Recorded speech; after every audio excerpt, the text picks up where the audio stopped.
Hello मेरे प्यारे विद्यार्थियों, तो कैसे हैं आप सब। मैं उम्मीद करती हूँ कि आप सब बहुत अच्छे, स्वस्थ एवं मस्त होंगे, क्योंकि स्वस्थ रहिएगा तभी तो पढ़ाई कर पाइएगा, वरना बीमार रहिएगा तो कैसे पढ़ाई कर पाइएगा।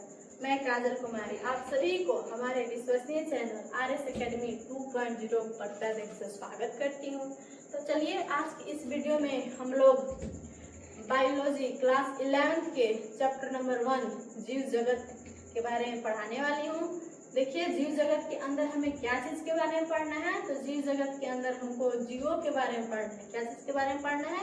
जीवों के बारे में पढ़ना है। नहीं, देखिए हमारे आसपास बहुत सारे जीव हैं, जैसे में कूलर है, टीवी है, पंखा है, हम हैं, आप हैं, चाचा हैं, चाची हैं, मौसा है, मौसी है, काका है, काकी है, बहुत सारे रिश्तेदार है, कईएक है।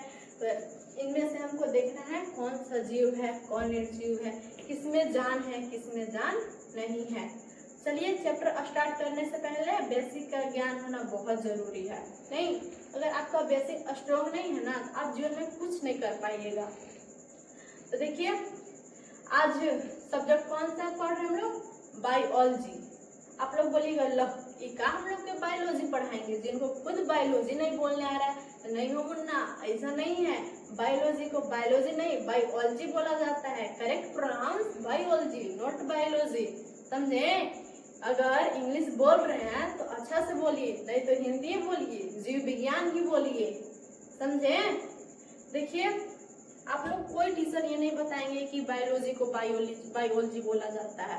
टीचर बोल रहे हैं बायोलॉजी, आप बोल रहे हैं बायोलॉजी, चल रहा है बायोलॉजी, लेकिन अगर सही इसका उच्चारण है बायोलॉजी का तो बायोलॉजी नहीं biology. Correct pronounce biology, not biology, समझे। तो देखिए, चैप्टर स्टार्ट करने से पहले मैं गुरु के प्रति 2 शब्द बोलना चाहती हूँ, सुनिएगा, जो कि हमारे जीवन में बहुत ही महत्वपूर्ण है।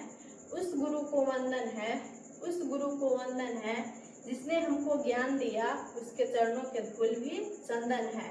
तो देखिए, आज सब्जेक्ट हम कौन सा विषय पढ़ रहे हैं? कौन सा विषय? बायोलॉजी। कौन सा? बायोलॉजी, जिसको हिंदी में हम क्या बोलते हैं? जीव विज्ञान बोलते हैं। क्या बोलते हैं? जीव विज्ञान बोलते हैं। तो जीव विज्ञान, जीवन का ज्ञान जीव विज्ञान कहलाता है। कहने का तो ठीक है कि जीवन का ज्ञान जीव विज्ञान कहलाता है, लेकिन अगर आप ऐसे परीक्षा में लिखिएगा ना तो कुल नंबर धड़ाधड़ कट जाएगा। तो आप लिखेगा कि जीवन विज्ञान की वह शाखा, विज्ञान की वह शाखा जिसके अंदर हम जीवों का अध्ययन करते हैं, जिसके अंदर हम जीवों का अध्ययन करते हैं, उसे क्या कहते हैं? जीव विज्ञान कहते हैं। क्या कहते हैं? जीव विज्ञान कहते हैं। तो चलिए आगे हम लोग देखिए, आज इसके वीडियो में हम अपने से लिख कर भी बताएंगे और PDF के थ्रू भी आप लोग को समझाएंगे। तो मैं आप लोग को भरोसा दिलाती हूँ कि कम ही समय में आप लोग को बहुत ही अच्छे तरीके से, बहुत ही मजेदार तरीके से आज समझाने वाली हूँ। आप लोग इस वीडियो में लास्ट तक जुड़े रहिएगा। क्या है? जीव विज्ञान है। जीव विज्ञान का डिफिनेशन क्या होगा, परिभाषा क्या होगा? तो देखिए, विज्ञान की वह शाखा जिसके अंतर्गत हम सजीवों के बारे में, क्या चीज के बारे में? सजीवों के बारे में अध्ययन करते हैं, उसे क्या कहते हैं? जीव विज्ञान कहते हैं। क्या कहते हैं? जीव विज्ञान कहते हैं। विज्ञान की वह शाखा जिसके अंतर्गत हम सजीवों के बारे में अध्ययन करते हैं, उसे क्या कहते हैं मेरे प्यारे विद्यार्थियों? जीव विज्ञान कहते हैं। क्या कहते हैं? जीव विज्ञान कहते हैं। आगे देखिए, जीव विज्ञान, जिसको इंग्लिश में क्या बोलते हैं? बायोलॉजी बोलते हैं। क्या बोलते हैं? बायोलॉजी। तो जीव विज्ञान बायोलॉजी शब्द देने वाले वैज्ञानिक का नाम लैमार्क तथा क्या है? ट्रेविनेरस है। क्या है?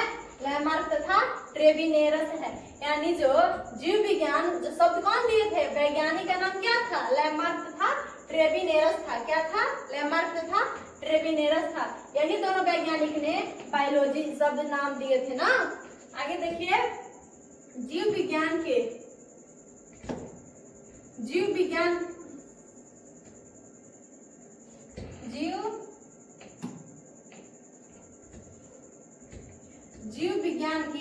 जनक कौन है? अरस्तु है। कौन है? जीव विज्ञान के जनक कौन है? अरस्तु है। यानी जन्म तो इन्हें कौन दिए हैं, जनक इनका कौन है, अरस्तु है। जीव विज्ञान के जनक कौन है, अरस्तु है। लेकिन जो नाम दिए हैं वो कौन है, लैमार्क तथा ट्रेविनेरस है। जैसे मान लीजिए हम लोग का जन्म मतलब माँ पापा देते हैं, ठीक है, लेकिन जरूरी थोड़े ना है कि जो हमें जन्म दिए वही हमारा नामांकन करेंगे। हमारे जन्म माँ पापा देते हैं, लेकिन नाम हमारा कोई भी रख देते हैं। जैसे में दादा दादी चाचा चाची मामा मामी कोई भी हम नाम रख देते हैं। तो वैसे ही बायोलॉजी शब्द देने जनक का नाम कौन थे, अरस्तु है। कौन है जनक, कौन है बायोलॉजी के, जीव विज्ञान के, अरस्तु हैं।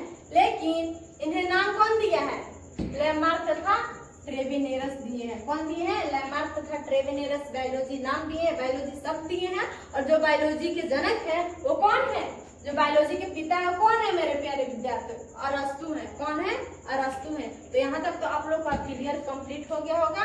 तो चलिए आज नेक्स्ट स्लाइड में देखते हैं।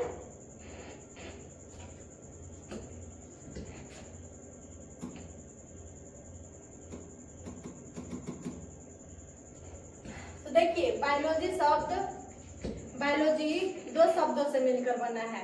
कितने शब्दों से, दो शब्दों से मिलकर बना है।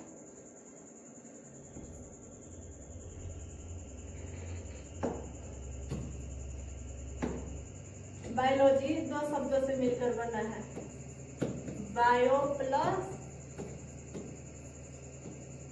लोग, ठीक ना। आगे देखिए बायोलॉजी, इसको बोलते हैं लिविंग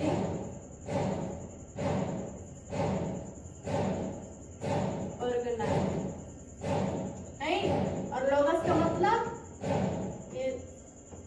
लोगस स्टडीज, हिंदी में बोले क्या, हिंदी में बोले तो सजीव, और लोगस स्टडीज को हिंदी में बोले तो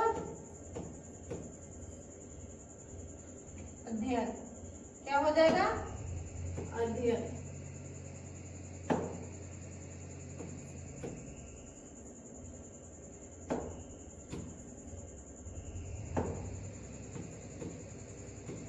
अध्ययन, नहीं तो सजीवों का अध्ययन क्या हो जाएगा, जीव विज्ञान कहलाएगा। क्या, सजीवों का अध्ययन जीव विज्ञान कहलाएगा, नहीं। तो चलिए आगे हम लोग देखते हैं। देखिए जीव विज्ञान को दो भागों में बांटा गया है। कितने भागों में, दो भागों में बांटा गया है। पहला कौन सा है, जंतु विज्ञान। पहला कौन है, जंतु विज्ञान। कौन है, जंतु विज्ञान। और दूसरा का कौन है, वनस्पति विज्ञान, नहीं, जिसको हम इंग्लिश में क्या बोलते हैं, बोटनी बोलते हैं। क्या बोलते हैं, बोटनी बोलते हैं। और जंतु विज्ञान को हम इंग्लिश में क्या बोलते हैं, जूलॉजी बोलते हैं। क्या बोलते हैं, जूलॉजी बोलते हैं। देखिए जंतु विज्ञान में देखिए इनका जनक भी कौन है, अरस्तु है। कौन है, जंतु विज्ञान के भी जनक कौन है, अरस्तु है। और वनस्पति विज्ञान के जनक कौन है, थ्रियोफेस्टस है। कौन है, वो हल्का टाइपिंग करने में गलत हो गया है, इधर से उधर हो गया है। कौन है, वनस्पति विज्ञान के जनक कौन है, थ्रियोफेस्टस है, नहीं। तो चलिए इसका परिभाषा हम लोग आगे देखते हैं। देखिए विज्ञान की वह शाखा जिसके अंतर्गत, विज्ञान की वह शाखा जिसके अंतर्गत जीवों का अध्ययन किया जाता है। किसका अध्ययन किया जाता है, जीवों का अध्ययन किया जाता है। उसे हम क्या कहलाते हैं, जीव विज्ञान कहलाता है। क्या कहलाते हैं, जीव विज्ञान कहलाते हैं। आगे देखिए जीव विज्ञान को दो शाखाएं होती है। कितने शाखाएं हैं, जीव विज्ञान को दो भागों में बांटा गया। कितने भागों में, दो भागों में। पहला कौन है, वनस्पति विज्ञान है, जिसको हम इंग्लिश में क्या बोलते हैं, बोटनी बोलते हैं। नहीं, जब आप बीएससी करिएगा, ग्रेजुएशन करिएगा, तब वहां आपको बायोलॉजी नहीं बोटनी मिलेगा, ठीक ना। आगे देखिए यहाँ पहला कौन है, वनस्पति विज्ञान, बोटनी। देखिए जीव विज्ञान की वह शाखा जिसके अंतर्गत पेड़ पौधे का अध्ययन किया जाता है। क्या चीज का अध्ययन किया जाता है, पेड़ पौधे का अध्ययन किया जाता है। किया जाता है वनस्पति विज्ञान कहलाता है। यानी वनस्पति विज्ञान को हम इंग्लिश में क्या बोलते हैं? बॉटनी बोलते हैं। क्या बोलते हैं? बॉटनी। तो जीव विज्ञान की वह शाखा जिसके अंतर्गत पेड़ पौधे का अध्ययन किया जाता है, उसे क्या कहते हैं? वनस्पति विज्ञान कहते हैं। क्या कहते हैं मेरे प्यारे विद्यार्थियों? वनस्पति विज्ञान कहते हैं। आगे देखिए, ये कौन था?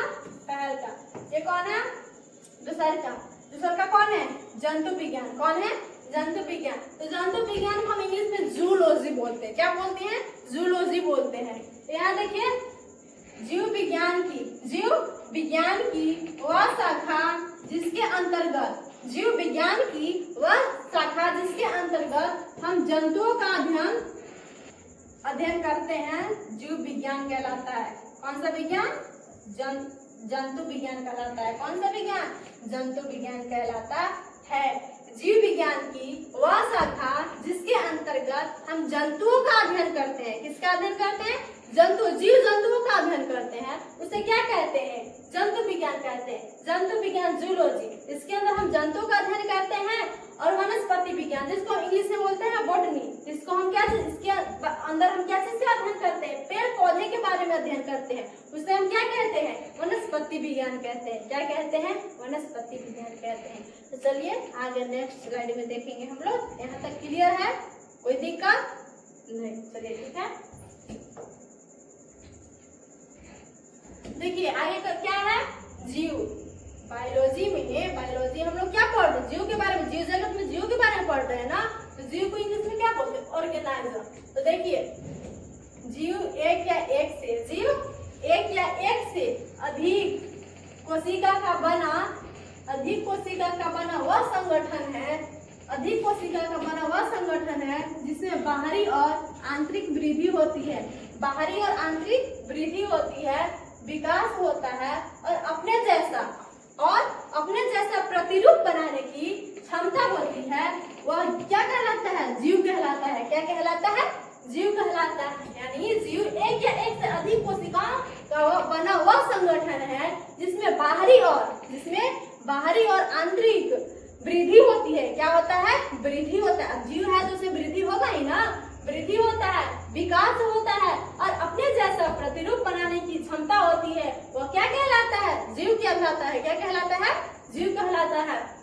देखिए, जीव एक या एक से अधिक कोशिकाओं से मिलकर बना होता है। एक कोशिका से भी मिलकर बना होगा और एक से अधिक कोशिका से भी मिलकर बना होता है। आगे देखिए, जीव स्वयं में वृद्धि एवं विकास कर सकते हैं। जो जीव हैं स्वयं में क्या कर सकते हैं? वृद्धि कर सकते हैं, विकास कर सकते हैं या अपने जैसा संतान का निर्माण कर सकते हैं। जो जीव है अपने जैसा भी प्रतिरूप बनाने की क्षमता रखते हैं ना, तो जीव अपने जैसा संतान का निर्माण कर सकते हैं। उसे हम क्या कहते हैं? जीव कहते हैं। क्या कहते हैं? जीव कहते हैं। चलिए आगे देखते हैं हम लोग। देखिए, जीव और निर्जीव, लिविंग एंड नॉन लिविंग। जीव को इंग्लिश में क्या बोलते हैं? लिविंग बोलते हैं। और निर्जीव को इंग्लिश में क्या बोलते हैं? नॉन लिविंग बोलते हैं। देखिए, पृथ्वी पर पाए जाने वाले समस्त चीजों को हम अध्ययन की सुविधा के लिए दो भागों में बांटते हैं। कितने भागों में? दो भागों में बांटते हैं।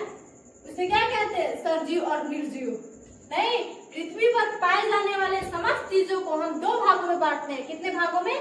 दो भागों में बांटते हैं, सजीव और निर्जीव। एक सजीव का मतलब जिसमें जान है, उसे क्या कहते हैं? सजीव। और निर्जीव जिसमें जान नहीं है, उसे क्या कहते हैं? निर्जीव। आइए देखिए, सजीव क्या? हमारे धरती पर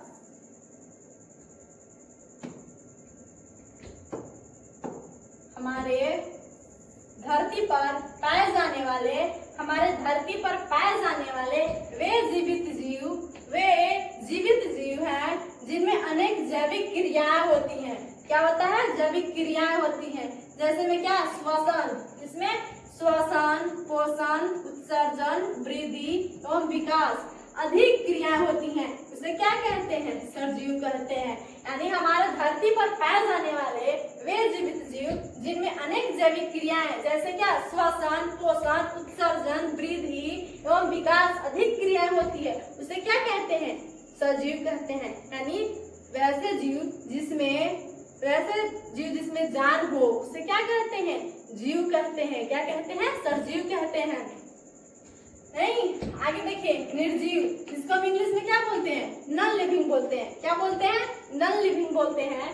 देखिए वे वस्तुएं जिनमें जान ना हो, वे वस्तुएं जिनमें जान ना हो। सरजीव जिसमें जान हो उसे सरजीव कहते हैं। निर्जीव का मतलब जिसमें जान ना हो उसे क्या कहते हैं? निर्जीव कहते हैं। तो वे वस्तुएं जिसमें जान ना हो उसे क्या कहते हैं मेरे प्यारे विद्यार्थियों? निर्जीव कहते हैं। क्या कहते हैं? निर्जीव कहते हैं। जैसे में क्या हो जाएगा? कुर्सी, तो कुर्सी को हम तोड़ फोड़ के कैसे बिक देंगे तो क्या कुछ बोलेगा? नहीं ना बोलेगा। कुर्सी क्या है? एक निर्जीव वस्तु है। क्या है? निर्जीव है। लकड़ी क्या है? लकड़ी को हम काटते हैं, उससे कुछ होता है? दर्द होता है? नहीं ना। वो क्या है? लकड़ी एक निर्जीव है। ईट को हम कितना भी फोड़ देते हैं, पटक देते हैं, वो क्या है? एक निर्जीव है। आदि इतना ही। चलिए तो आगे हम लोग देखते हैं सजीवों के विशिष्ट लक्षण क्या है से। तो देखिए पहला में क्या है? भोजन है। क्या है? भोजन है। सभी सजीवों को कार्य करने के लिए ऊर्जा चाहिए। क्या चाहिए? ऊर्जा चाहिए। और वो ऊर्जा कहाँ से आएगा? भोजन से मिलेगा। आगे देखिए सभी सजीवों को कार्य करने की ऊर्जा, सभी सजीवों को कार्य करने की ऊर्जा भोजन से ही प्राप्त होता है। कहाँ से प्राप्त होता है? अब सजीव है उसको भोजन मिलेगा तभी ना वो कुछ काम कर पाएगा। उसे काम करने के लिए क्या चाहिए? ऊर्जा चाहिए। क्या चाहिए? ऊर्जा चाहिए, एनर्जी चाहिए। और एनर्जी कैसे आएगा? भोजन से आएगा। कैसे आएगा? भोजन से आएगा। इसका हो गया सभी सजीवों को कार्य करने की ऊर्जा भोजन से ही प्राप्त होता है। कहाँ से प्राप्त होता है? भोजन से ही प्राप्त होता है। भोजन सजीवों में पाए जाने वाला एक विशेष गुण है। क्या है? एक विशेष गुण है। आगे देखिए पौधे अपना भोजन स्वयं प्रकाश संश्लेषण द्वारा बनाते हैं। कैसे बनाते हैं? प्रकाश संश्लेषण द्वारा बना लेते हैं। जबकि अन्य जीव भोजन के लिए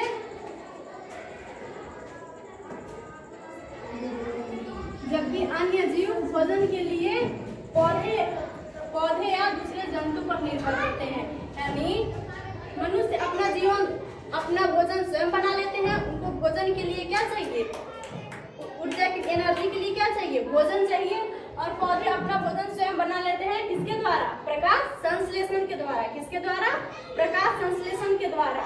जबकि बाकी जो अन्य जीव हैं वो भोजन के लिए पौधे या दूसरे जंतु पर निर्भर रहते हैं। जैसे में गाय, बैल, कुत्ता हो गया, वो सब किसकी धरती पे रहते हैं? दूसरे जंतु पर निर्भर रहते हैं ना। चलिए आगे देखते हैं। दूसरा क्या है? श्वसन है। क्या है? श्वसन है। सभी सजीवों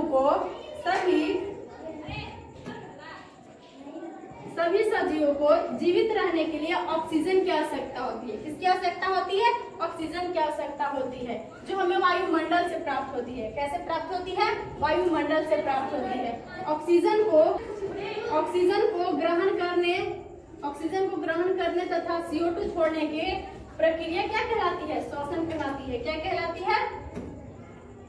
श्वसन कहलाती है। अगर कोई पूछे श्वसन क्या है, सांस लेने की प्रक्रिया को क्या बोलते हैं? श्वसन बोलते हैं। क्या बोलते हैं? श्वसन बोलते हैं। तो सभी सजीवों को जीवित रहने के लिए ऑक्सीजन की जरूरत है। क्या जरूरी है? ऑक्सीजन की जरूरत होती है, जो हमें कहाँ से मिलती है? वायुमंडल से प्राप्त होती है। कहाँ से प्राप्त होती है? वायुमंडल से प्राप्त होती है। ऑक्सीजन को ग्रहण करने तथा CO2 कार्बन डाइऑक्साइड छोड़ने की प्रक्रिया को क्या बोलते हैं? श्वसन बोलते हैं। क्या बोलते हैं? श्वसन बोलते हैं। चलिए हम लोग आगे देखते हैं। तीसरा क्या है? चलन है। तीसरा क्या है? चलन है। सजीवों में चलन की प्रक्रिया पाई जाती है। क्या चीज की प्रक्रिया पाई जाती है? चलन की प्रक्रिया पाई जाती है। अगर वो चलेंगे नहीं तो उनको कैसे भोजन मिलेगा? कोई आदमी काम क्यों करता है? भोजन के लिए काम करता है। आगे देखिए पेड़ पौधे को छोड़ सभी सभी सजीवों में चलने की प्रक्रिया पाई जाती है। क्या चीज की प्रक्रिया पाई जाती है? चलने की प्रक्रिया पाई जाती है। सजीवों में चलन का मुख्य कारण भोजन की खोज है। क्या चीज का खोज है? भोजन का खोज है। और पेड़ पौधे अपना भोजन स्वयं बना लेते हैं। पेड़ पौधे अपना भोजन क्या कर लेते हैं? स्वयं बना लेते हैं। पेड़ पौधे को छोड़ सभी सजीव। अब हम क्या कर रहे हैं? पढ़ा रहे हैं। किस लिए पढ़ा रहे हैं? भोजन के लिए। कोई आदमी काम क्यों करता है? भोजन के लिए, कमाने के लिए, खाने के लिए ना। आगे देखिए, पेड़ पौधे को छोड़ सभी सजीव चलन की प्रक्रिया पाई जाती है। क्या चीज की प्रक्रिया? चलन की प्रक्रिया पाई जाती है। सजीवों में चलन का मुख्य कारण क्या चीज का खोज है? भोजन का खोज है। क्या चीज का खोज है? भोजन का खोज है। और पेड़ पौधे अपना भोजन स्वयं बना लेते हैं। वो दूसरे पर निर्भर नहीं रहते हैं। पेड़ पौधे अपना भोजन कैसे बना लेते हैं? स्वयं बना लेते हैं। लेकिन सजीव अपना भोजन स्वयं नहीं बना लेते हैं, इसलिए उनको चलने की प्रक्रिया पाई जाती है। आगे देखिए, चौथा क्या है? वृद्धि है। क्या है? जिसको इंग्लिश में ग्रोथ बोलते हैं। क्या बोलते हैं मेरे प्यारे विद्यार्थियों? ग्रोथ बोलते हैं। आगे देखिए, सभी सजीवों में वृद्धि होती है। क्या होता है? वृद्धि होती है। उम्र बढ़ने के साथ साथ उनका शारीरिक और मानसिक विकास होता है। सभी सजीवों में वृद्धि होती है। क्या होता है? वृद्धि होती है। उम्र बढ़ने के साथ साथ उनका शारीरिक और मानसिक क्या होता है? विकास होता है। क्या होता है? विकास होता है। जबकि निर्जीवों में ऐसा कुछ नहीं होता है। वो हमेशा एक जैसे ही रहते हैं। अब देखिए, उम्र बढ़ने के साथ साथ उनका शारीरिक, जब वो व्यक्ति तन और मन से वृद्धि करता है और उसके अंदर शारीरिक और मानसिक विकास होता है, उसी को क्या बोलते हैं? वृद्धि बोलते हैं। क्या बोलते हैं? वृद्धि बोलते हैं। आगे देखिए, क्या है? प्रजनन है। पांचवा क्या है? प्रजनन, जिसको इंग्लिश में क्या बोलते हैं? रिप्रोडक्शन बोलते हैं। क्या बोलते हैं? रिप्रोडक्शन बोलते हैं। आगे देखिए, सभी सजीवों में प्रजनन का गुण पाया जाता है। क्या चीज का गुण पाया जाता है? प्रजनन का गुण पाया जाता है। उनमें अपने समान नए जीव उत्पन्न करने की क्षमता पाई जाती है। उनमें अपने समान नए जीव उत्पन्न करने की क्षमता क्या होती है? पाई जाती है। जिससे वे क्या होते हैं? जिससे वे अपने ही जैसे और जीव पैदा करते हैं। यानी आगे क्या है? छठा है संवेदनशीलता है। क्या है? संवेदनशीलता है। तो महसूस करने की प्रक्रिया को क्या बोलते हैं? संवेदनशीलता बोलते हैं। क्या बोलते हैं मेरे प्यारे विद्यार्थियों? महसूस करने की प्रक्रिया को संवेदनशीलता बोलते हैं। देखिए, सभी सजीवों में संवेदनशीलता का गुण पाया जाता है। क्या चीज का गुण पाया जाता है? संवेदनशीलता का गुण पाया जाता है। वे अपने आसपास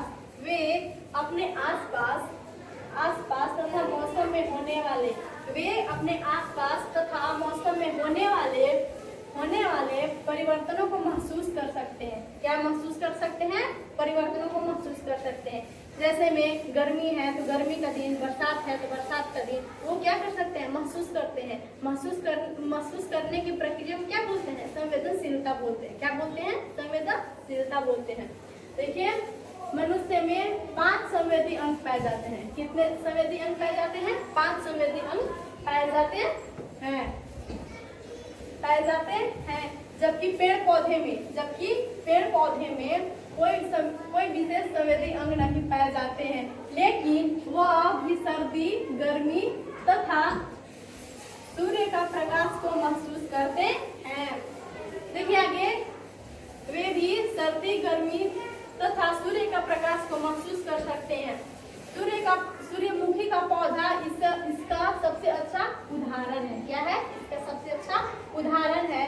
छुई मुई के पौधे की पत्तियों को छूने पर वो क्या हो जाता है? बंद हो जाता है। देखिए, महसूस करने की प्रक्रिया को क्या बोलते हैं? संवेदनशीलता बोलते हैं। जैसे में बरसात का दिन है तो पता चलता है कि बरसात है। जैसे में गर्मी लग रहा है तो हाथ जल रहा है। ये सब महसूस करने की प्रक्रिया को क्या बोलते हैं? संवेदनशीलता बोलते हैं। हमारे संवेदी अंग कितने हैं? 5 है। कितने हैं? 5 हैं। जैसे में देखिए, आँख, नाक, कान, जीभ, त्वचा। जैसे में आंखें देख सकती है क्या हो रहा है क्या नहीं हो रहा है, नाकें सुन सकती है, कानें सुन सकती है क्या हो रहा है क्या नहीं हो रहा है, त्वचा महसूस कर सकती है कि बरसात का मौसम है या गर्मी का मौसम है, किस चीज का मौसम है। अब देखिए आगे हम देखिए जैसे में सूर्य का पौधा, जैसे पेड़ पौधे में विशेष कोई संवेदी अंग नहीं पाए जाते हैं, लेकिन वह भी सर्दी गर्मी तथा सूर्य के प्रकाश को महसूस कर सकते हैं। वातावरण द्वारा उन पेड़ पौधे भी क्या कर सकते हैं, महसूस कर सकते हैं। जैसे में इसका सबसे अच्छा उदाहरण क्या है, सूर्यमुखी का पौधा है। क्या चीज का पौधा है, सूर्यमुखी का पौधा है। अब देखिए जब प्रकाश, सूर्यमुखी का पौधा जब भी मुरझाया हुआ रहता है, जब सूर्य का प्रकाश उस पर पड़ता है तो वो क्या हो जाता है, खिल जाता है। क्या हो जाता है, खिल जाता है। अब देखिए आगे जैसे में छुई मुई, जैसे में छुई मुई के पौधे की पत्तियां छूने पर वो बंद हो जाती है। क्या हो जाती है, बंद हो जाती है। छुई मुई के जो पौधा है क्या है, उसको छूने पर क्या हो जाता है, बंद हो जाता है, वो सिकुड़ जाता है, वो बंद हो जाता है। इसी को क्या बोलते हैं, संवेदनशीलता बोलते हैं। क्या बोलते हैं, संवेदनशीलता बोलते हैं। चलिए आगे देखते हैं। देखिए सातवां क्या है, उत्सर्जन है। क्या है, उत्सर्जन है। देखिए जीवधारियों में विभिन्न क्रियाओं के फलस्वरूप हानिकारक व अनावश्यक पदार्थ बनते हैं, जिनको वे अपने शरीर से निष्कासित करते हैं। क्या करते हैं, निष्कासित करते हैं, यानी बाहर निकालते हैं। यह क्रिया जीवों में निरंतर व जीवन प्रयत्न चलती रहती है। शरीर के अंदर गंदगी व अपशिष्ट पदार्थ निकलने की प्रक्रिया को क्या बोलते हैं, उत्सर्जन बोलते हैं। क्या बोलते हैं, उत्सर्जन बोलते हैं। चलिए आज के लिए यहीं तक। अगर ये हमारा वीडियो आप लोग को पसंद आया हो तो प्लीज इसे लाइक और सब्सक्राइब जरूर करें और कमेंट बॉक्स में अपना नाम जरूर बताएं।